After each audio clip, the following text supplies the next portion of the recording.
Microsoft Freedom 11.4 adds numerous new features to the finance application that allow for greater than ever flexibility in managing an organization's finances.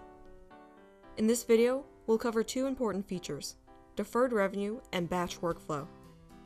Deferred revenue is revenue for services that have not yet been rendered, so it's considered a liability rather than an asset. An example is a payment collected in advance for a year of membership. The entire year could have been invoiced and paid for in advance, but the service, the year of membership, has not yet been delivered. Over time, as the service is rendered, more and more of the revenue from the payment will move from the deferred to recognized revenue. Freedom can track deferred revenue in the accounting module. It's done on the Deferred Revenue tab, which consists of a dashboard and setup subtabs. To set up deferred revenue schedules, go to the Setup subtab. Here you can set up mapping so that orders placed on the site for event tickets or membership dues are automatically placed in a deferred revenue schedule. Every organization handles its orders for memberships differently, so Freedom allows for a lot of complexity when setting up these schedules. You can select the module and specific items within that module, and then determine what triggers the start of the recurring schedule and the number of intervals. For example, if you add a start date field to your membership sign-up form, you can have the schedule begin on that date and not immediately when the form is filled out. You can also determine what deferred account the deferred revenue will go into. Accounts are set up on the Chart of Accounts tab in this module.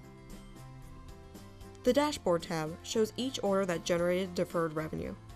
It shows where the order was generated, the price, and the information like start date, end dates, and the schedule. To see a report of deferred revenue, go to the Reports tab and you'll see a subtab called Liabilities. This shows deferred revenue per customer. You can change the date range, filter, and customize the list like any Freedom report. Version 11.4 also introduces batching, which is a feature that lets accountants view and approve accounting transactions, one at a time or in batches. Located on the Reports tab, this list shows all of the journal entries from the website. To approve them, just check the box on one or more and click Close Batch. They'll be moved to the Batch History subtab, grouped by date. To see the details of a closed batch, click on the preview icon and you'll see a list of transactions that were approved. One thing to keep in mind is that approving transactions doesn't have an effect on whether or not they're posted. It's just a method for letting accountants oversee everything that's happening in the finance application.